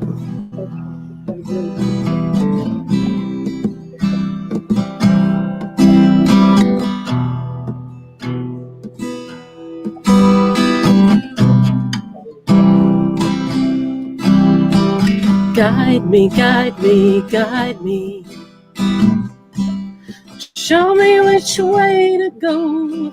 Guide me, guide me, guide me. Pull me along with the flow.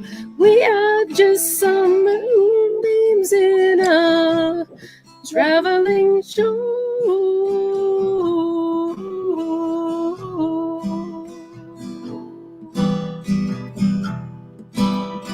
Take me, take me, take me.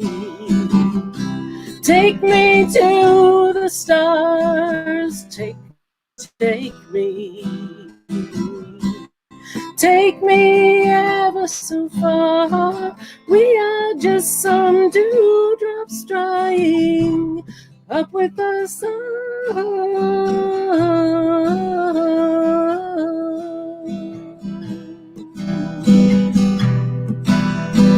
Push me, push me, push me. Push me to the top. Push me, push me, push me. Sometimes I feel just some pain into the sand.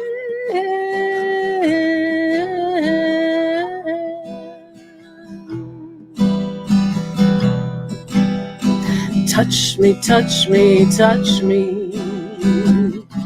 Touch me deep inside. Touch me, touch me, touch me. Touch me till I could die. We are just some music writing out a new tune.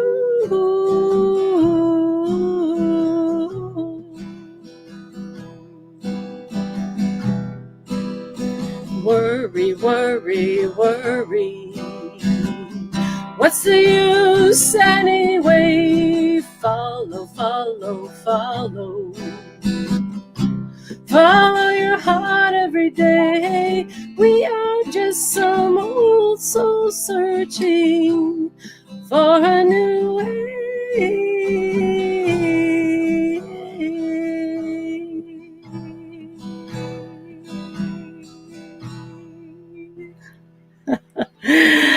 I have to Thank say, you. I wrote this in '95 when I could hit those high notes, and I haven't been practicing enough, so I didn't do it as well as I used to. That's But fine. Thank you for contributing your, again, both, it's not just thoughts, it's feelings. And we're all revisiting, we're all changing through time. Skills come, skills go, wisdom grows, other kinds of capacities change. And so that's part of the story of what's happening right now. well, Thank you for I being have with us. faith we will get through this, and we will get through this. When we get through this, we will create a better world. That is my focus and my vision, and I know we will. So Well, I don't know if someone else is waiting, but yeah, someone, Patrick Jones is going to come on now. So So thank I you. will sign off and keep listening. Thank you so much, Andy. Thank you, everyone, for doing this. I really appreciate it. And give a hug to Jonathan for us all too. Jonathan. I will. He did the red mask of death last night in our backyard, and it Wow. was Edgar Allan Poe, and it was Tom McCoy on keyboards. So we're going to be putting out Facebook Lives of fireside stories and songs in our backyard. That's great. At a socially appropriate distance, of course. Right. Make sure to send me links and stuff for all that. I will. So you sign me out, right? You'll put me in the way. Yes. All right. So, Andrei, you've been very patient. We had some technical challenges getting you with us. It's great to see your smiling face. Thank you. And have you been practicing bibliomancy on a regular basis?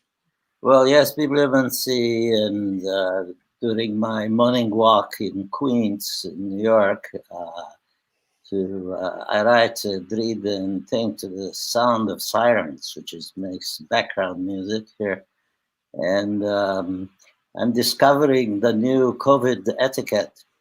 This guy was coming toward me on the street, not wearing a mask, and I stepped around him into the street, and then I waved a hello to him, saying, "Hey, it's not you." And he looked back at me and pointed to my mask and said, "Somos bandidos." And I said, "We're all bandidos." And I laughed and I said, "Yeah, it's true. I can walk into a store with a mask and they still make me pay for it." That's wild. So, yeah, it's the virus. It's not you. Sorry. That is a new etiquette. We are developing a new language, because people think you're scared of them or you don't like them. Don't give them a sign. And now we're learning to do that, I think, to say, hey. You just made me think about. In gloves, there is a person. You made me think about Paul Simon's old song, Sound of Silence. And now maybe there's a new version, Sounds of Sirens. Oh my God, that's depressing, but we're learning a new sign language. But yeah. I think when you're speaking of time, the three timelines are synchronizing and resonating together now. One is the longer environmental timeline of the planets. The other is this worldwide COVID epidemic, and the third is us. The individual lives that we lead. And I'm keeping a kind of a plague journal to be read in 3004.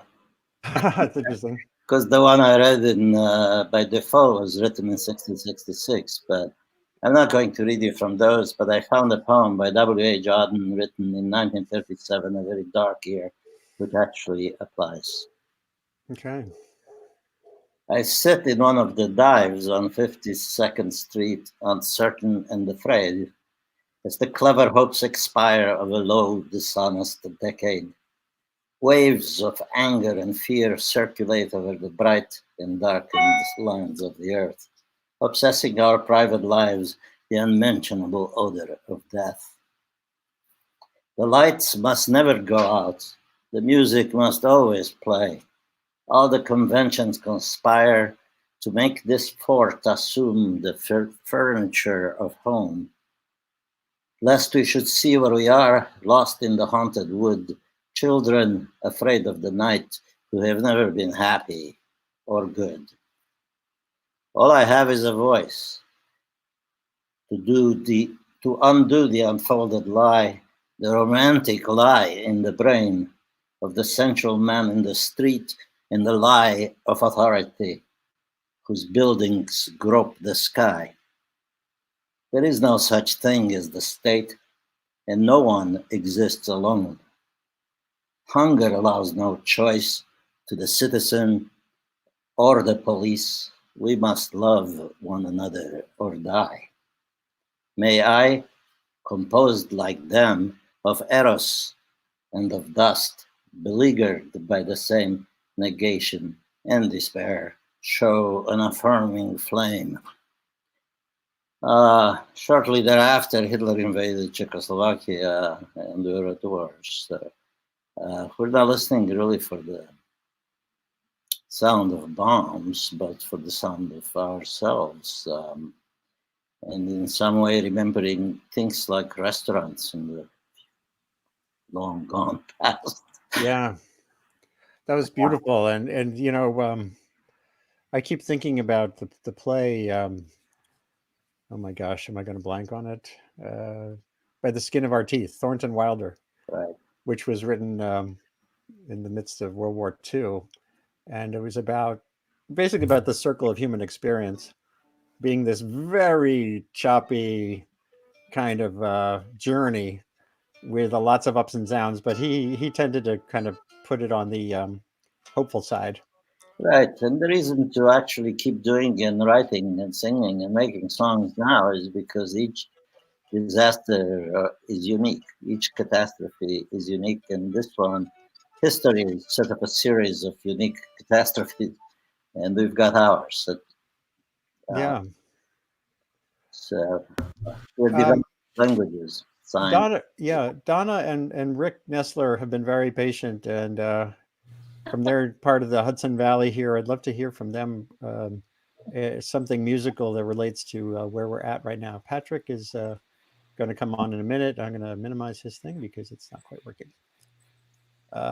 So Donna, you know, and Rick, you're more in the Catskills side of things, right? We're in the Delaware watershed.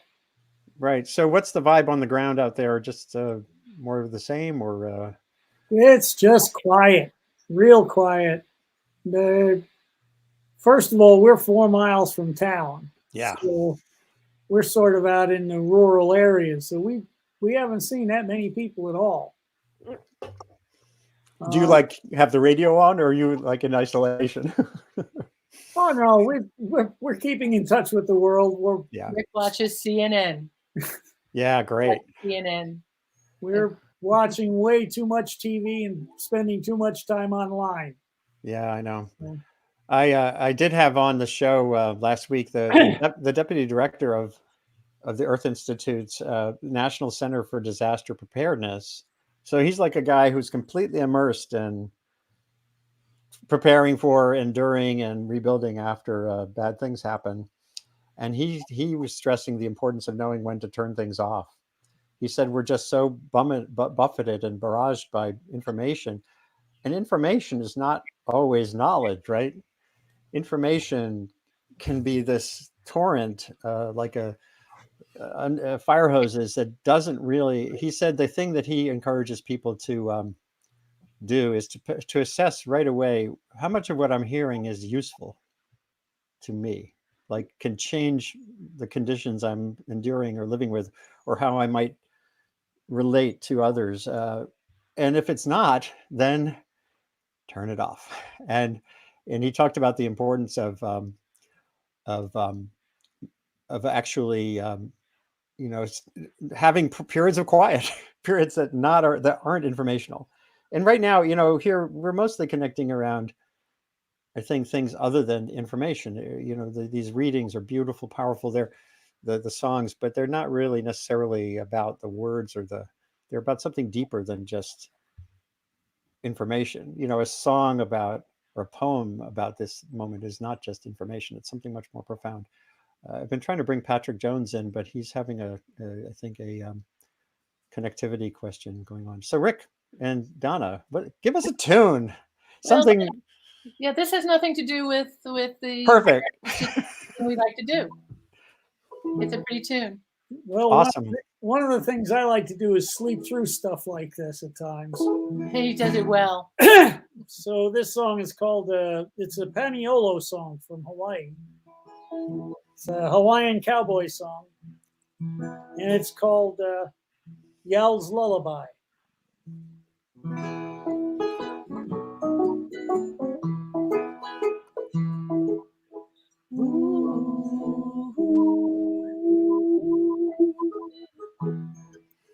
Who will talk to me? Who will answer me?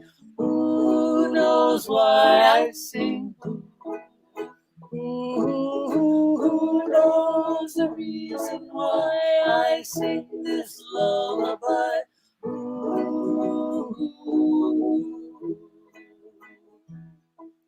The owls, they are flying. I hear them all sighing through the leaves and the curtain as I see them fly by. With my feet on a limb, my eyes sad and lonely, I sing.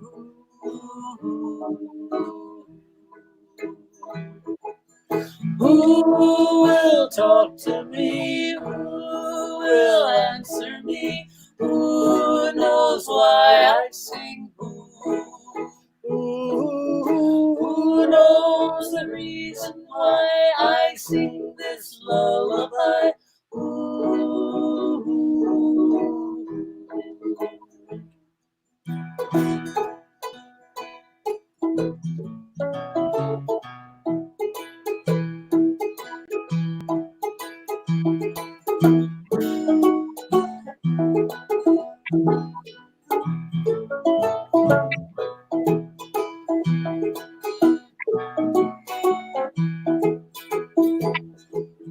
Who will talk to me? Who will answer me? Who knows why I sing? Who knows the reason why I sing this lullaby?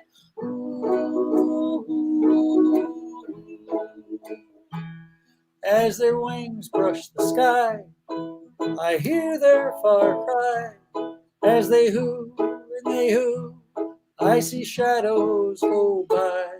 With my feet on a limb, my heart flies with them. I sing hoo, hoo. Who will talk to me? Who will answer me? Who knows why I sing? Who knows the reason why I sing this lullaby?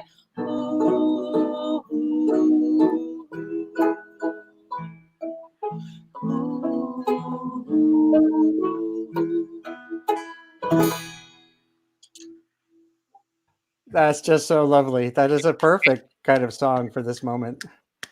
Just you know, we need those intervals. We need to just have the joy. I wish this is another instance where, as we were saying with David a minute ago, David Grinspoon, that we could have the capacity to harmonize long distance and the 5G may make that closer to possible. And David Grinspoon, we had a conversation about those apps too. It sounds like they work for audio. They don't work yet for video. And there are ways to record songs. You've probably all seen these amazing global choir, global chorus things. School choirs and other groups have done these the last few weeks, and where you can record something simultaneously, listening through earbuds and the like. And that's great. Oh, and here's an exciting, hold on, we're going to get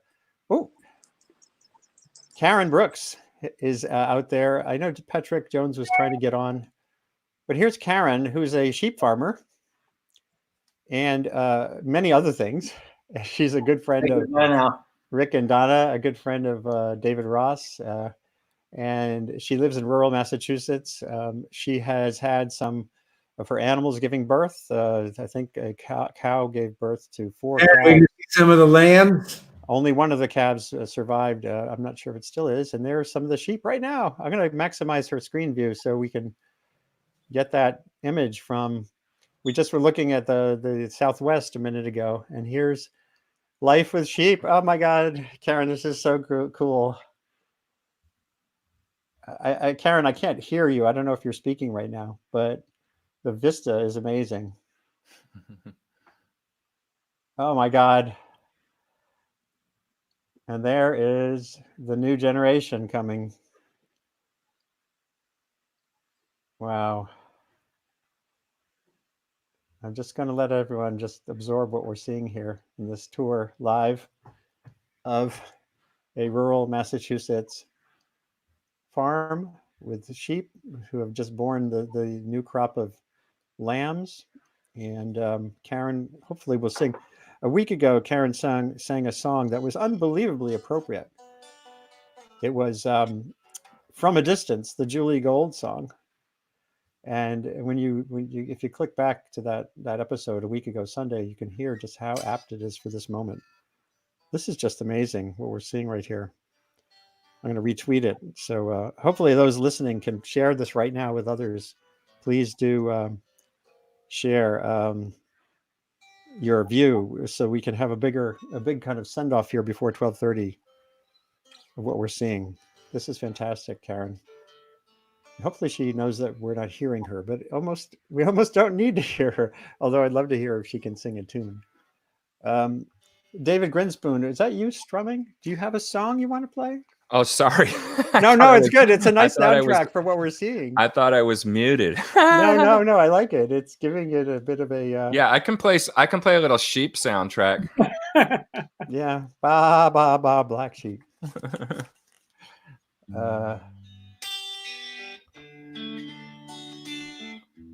Yeah, I like that. Man, that's pretty cool. Wow, and look at that. The views are going up. I think people like what they're seeing.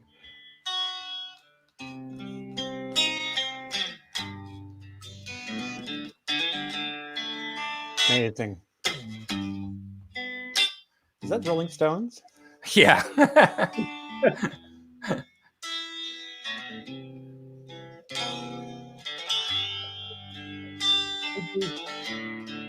Again, I wish we could strum together. No kidding. We're going to have to work on that for the next apocalypse. Yeah, of course. You know, what's really surreal to me is there have been people blaming 5G for the coronavirus. Have you followed this? Yeah, in England, they're supposedly burning down towers. I know. It is. Sometimes it does feel like the end of days. It really does. I think we're... I worry, you know, I have this diurnal cycle where I wake up sort of juiced that we can get through this. I go to bed kind of like WTF. And to think that people are blaming this on 5G and people are rushing to solutions that are not yet tested makes me feel worried about the future. I guess they're desperate for explanations and they don't like the explanation that we're giving them. So they're finding a different one. Well, there you go.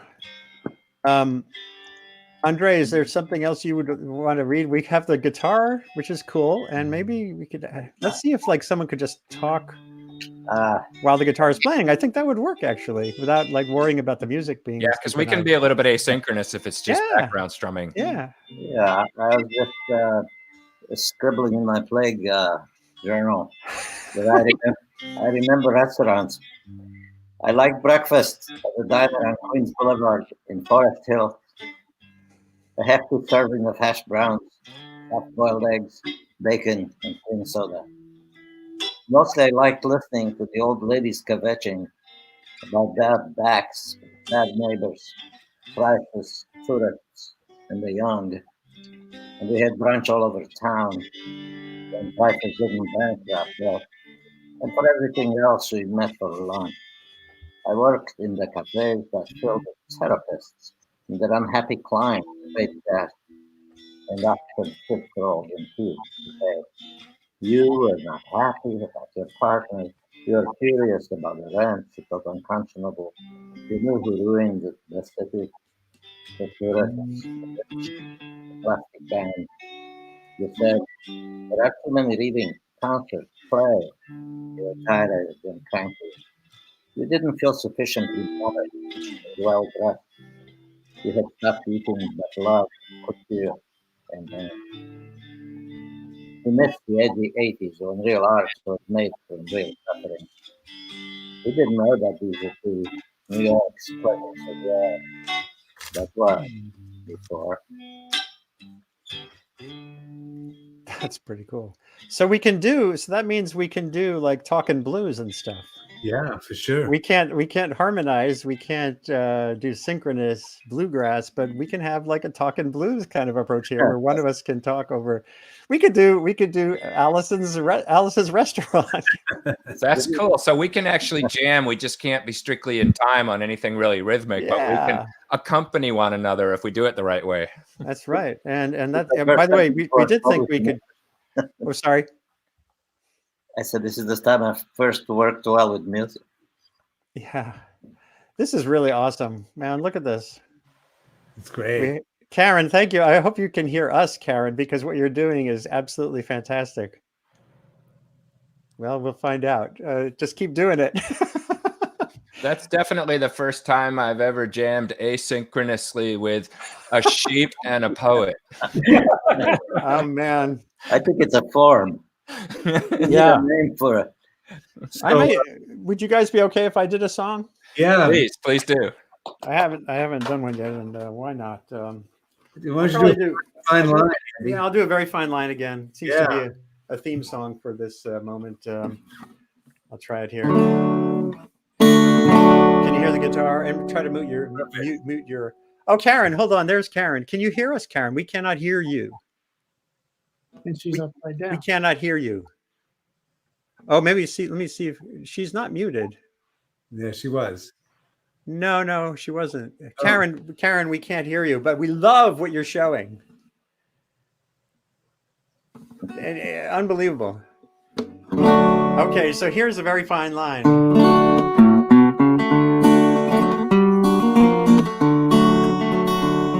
It's a very fine line between winning and losing. Very fine line between living and dying. Very fine line between loving and leaving. Most of your life is spent walking a very fine line. Well, 5 out of 6 lotto numbers won't win you a dime. If that driver ahead is a nut, you may soon be flying. Your girl is out the door to say right things at the wrong time. Most of your life is spent walking a very fine line. It's a very fine line that you got to walk. Gotta watch every word when you make small talk. Gotta watch every step where you find yourself crazy and crying. Most of your life is spent walking a very fine line. A very fine line. Life's a very fine line. It's a very fine line between loony and sane. Very fine line between a loss and a gain. A very fine line between pleasure and pain. Most of your life is spent walking a very fine line. Well, people you think are a genius are this far from bent. President blows an election by 0.5%. We all know love hurts, but we try it again and again. We know that the line between love and despair is so thin. It's a very fine line that you got to walk. Gotta watch every word when you make small talk. Gotta watch every step or you'll find yourself crazy and crying.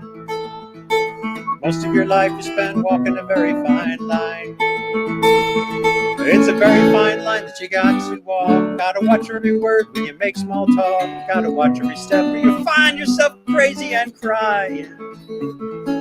Most of your life is spent walking a very fine line. Very fine line. Life's a very fine line. Life's a very fine line. It's a very fine line.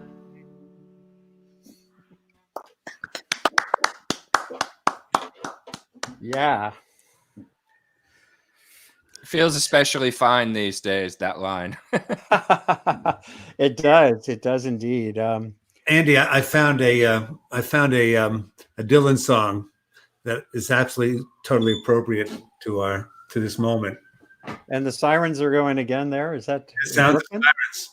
It's out here in the Hudson Valley. Da da da. The sounds of sirens. This is a song called "License to Kill." Oh, sure. Try to keep it. Maybe cut a verse or two. I think isn't that a fairly long one? No, it's 3 verses. Okay. Not too bad. This has been great, everybody. And things cause he rules the earth. He can do it as he please. But if things don't change soon, he will. Oh, man has invented his doom. The first step was touching the moon. There's a woman on my block. She just sits there as the night grows still. She says, who's gonna take away his license to kill? Now they take him and they groom him and they teach him for life and they set him on a path where he's bound to get ill. Then they bury him with stars. They sell his body like they sell used cars. But there's a woman on my block. She's just sitting there facing the hill, and she says, who's gonna take away his license to kill? Maybe a noisemaker, spirit maker, heartbreaker, backbreaker, leave no stone unturned. Maybe an actor in a plot that may be all that you got to your hero. You surely learn. Now he worships at an altar, at a stagnant pool. When he sees his reflection, he's fulfilled. Oh, man is opposed to fair play. He wants it all and he wants it his way. But there's a woman on my block. She's just sitting there as the night grows still, and she says, who's gonna take away his license to kill? Hey, David, that was sounding all right. It actually worked. It worked. I was trying to definitely steer clear of the vocals because that's when we would screw up each other's rhythm. But just for the vamps in between, there's enough looseness that I figured I could throw in a few notes and it wouldn't mess you up. That's great, man. It really worked. It really works. So this is possible. We can do this. Andrei, do you have another short reading? And then I was thinking, Donna and Rick, if you'd be willing to. We closed last week. Claudia did a beautiful rendition of "This Land Is Your Land," and I don't know whether that might be one that you guys could do for us as a closer, or something that has that feel to it. Any Rick and Donna, any ideas? Yep. Yeah, we've got an idea. Okay, so Andrei, the floor is yours for another short reflection.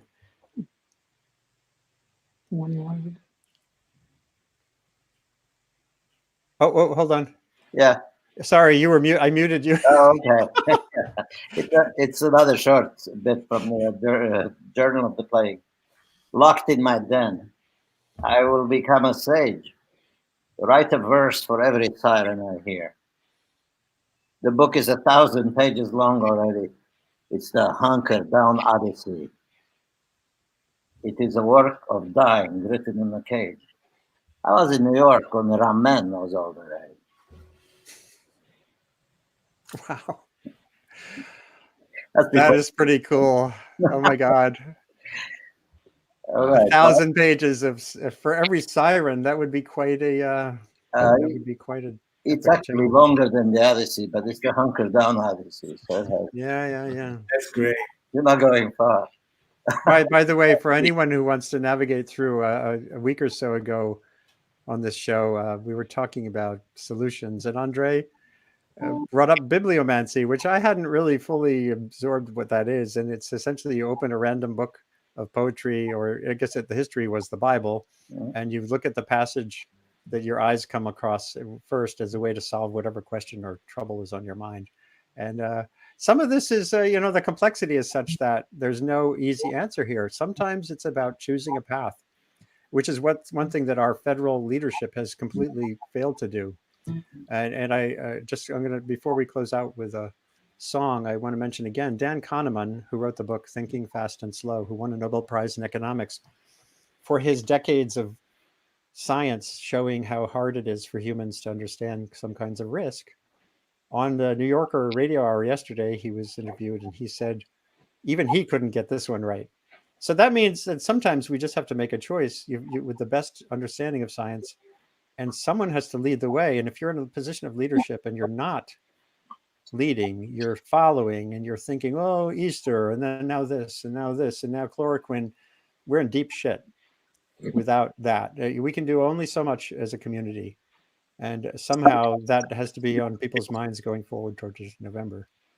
So Rick and Donna, maybe you can kind of bring us home with a rousing number or whatever you had in mind. It's great to have you here. Yeah, it's wonderful to be with wonderful friends. Get the hint? In the key of C?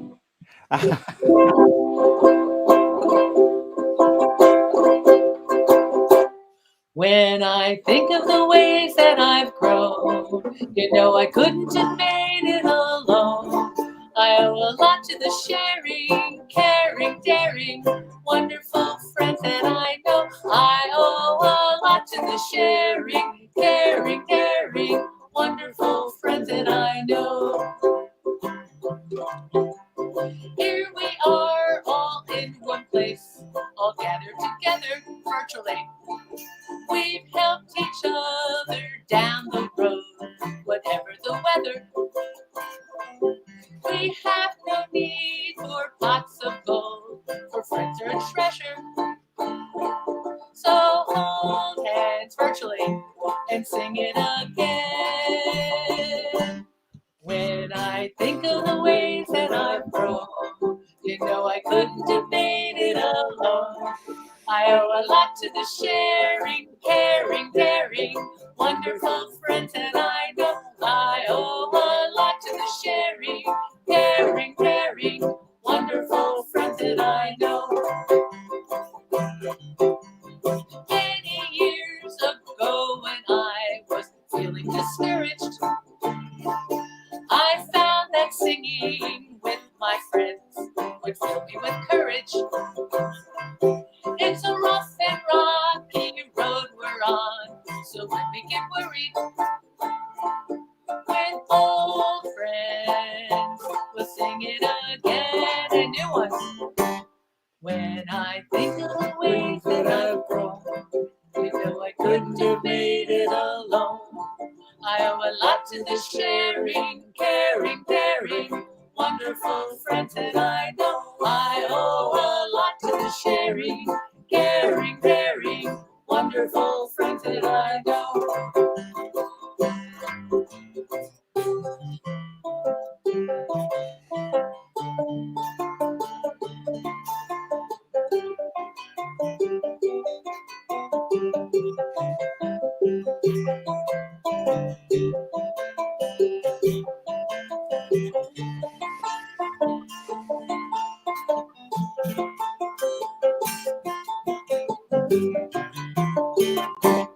When I think of the ways that I've grown, you know I couldn't have made it alone. I owe a lot to the sharing, caring, daring, wonderful friends that I know. I owe a lot to the sharing, caring, daring, wonderful friends that I know. Looks like we could sing all night, but looks are deceiving. That old clock upon the wall says I've got to be leaving. And though we go our separate ways, there's no need for grieving. So hold hands and sing it again. When I think of the ways that I've grown, you know I couldn't have made it alone. I owe a lot to the sharing, caring, daring, wonderful friends that I know. I owe a lot to the sharing, caring, daring, wonderful friends that I know. I owe a lot to the sharing, caring, daring, wonderful friends that I know. Wow. Well. That is just so fantastic. I'm going to call it to an end here and thank everyone who contributed to Hamilton de Holanda from Rio de Janeiro, great mandolin player, David Grinspoon, astrobiologist extraordinaire, wonderful writer, who's like, I'm sure has another book coming. Working on it. Yeah, and has written about the Anthropocene and how we navigate this century with a planetary wisdom. Andrei Codrescu from Brooklyn via Romania, via Brooklyn, via the heart and soul, wonderful poetry. Terry Tempest-Williams earlier, Andrea Sadler, Joseph Pupe. We'll work out those technical issues next week, and the rest, Rick Nestler and Donna Nestler and David Ross. And here, I'm just going to read a little thing as like a boilerplatey thing and show the links that people can keep this going. Sustain What is an experiment. I started this, for no particular reason, except I need to connect people. That's what I do. A couple of weeks ago, this is a global conversation identifying solutions to the complicated, shape-shifting, and epic challenges of humanity's Anthropocene moment. A prime focus is making sense of and getting the most out of the planet's fast-forward information environment, which is why we're connecting here right now. It's the only thing changing faster than the actual environment. This is sponsored by Columbia University's Earth Institute, where I'm building an initiative on communication and sustainability. Basically, how do you make information matter? How do you make community matter? We're in a year of living distantly. How do we maintain cohesion, and not just maintain it, but build it and expand it? Think about what we've done today. We had Rio de Janeiro in the room. We had conversations via the comments from the Himalayas, from India, from all around the world. Yesterday, there was a journalist from Samoa asking Laurie Garrett a question a couple of days ago from one of the great epidemic journalists. For the time being, these sessions will focus on mitigating the unfolding societal disruption and devastation driven by the global COVID-19 pandemic. But we are going to dip into other subjects and solutions when the time is right. So please share this with others. This will be archived as soon as we stop. Oh, and think about those sheep. Show us, next week, maybe we can get some of the audience here to show us around. I can send the link so you can come into the studio and share your existence, whether it's urban or rural, whether it's mountain or valley, whether it's desert or rainforest.